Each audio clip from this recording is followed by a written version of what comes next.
In section 6-4 work together, we have two tasks. The first task is to journalizing our two adjusting entries that we had in the worksheet.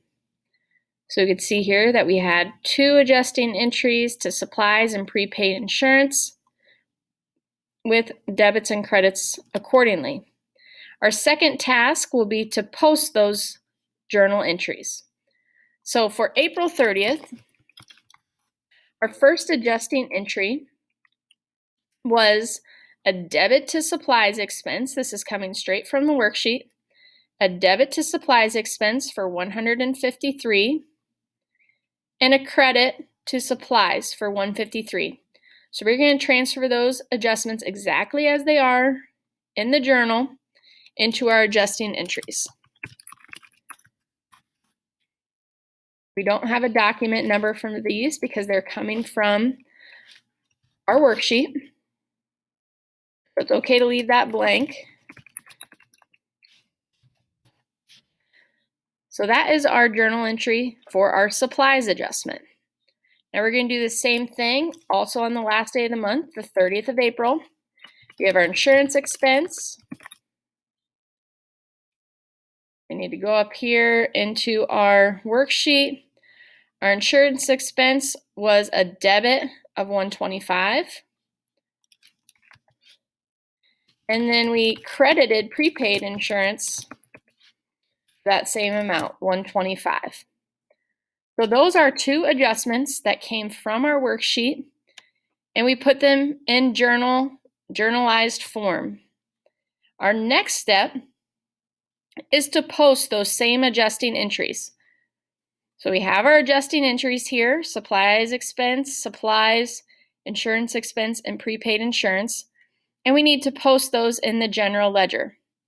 So starting line by line, we'll start with supplies expense.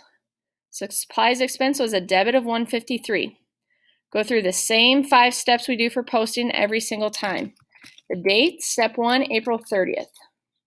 Post reference, be sure to check. We are on page 8. So our post reference would be an 8. That's a debit of $153. Our balance is a debit of $153. That's the first time we've used supplies expense. So now we need to take account number 550, back up into our journal. Do the same thing for supplies, moving on to the next row. Supplies. On the 30th, our post reference would be page 8. We had a credit of $153. So now remember, when we have a debit and a credit, so they're different. A debit and a credit, we need to find the difference. So we always take the larger number, 228, minus the smaller number, and we are left with 75. So our new balance for supplies is 75, which is what we want it to reflect. That's how much we actually have in our supply closet. So that's the whole goal of these posts, to show the updated balance, the correct balance for supplies. Count number 140, back into our journal. Always the last step. Insurance expense, a debit of $125. Step 1, the date. Step 2, the page number. Step 3 is our debit of $125, exactly as it is in our journal. Our new balance, step 4, is a debit of $125. Finally, step 5, count number 530, back into our journal. Last account that we need to post to, our last row, prepaid insurance, a credit of $125. So in our general ledger,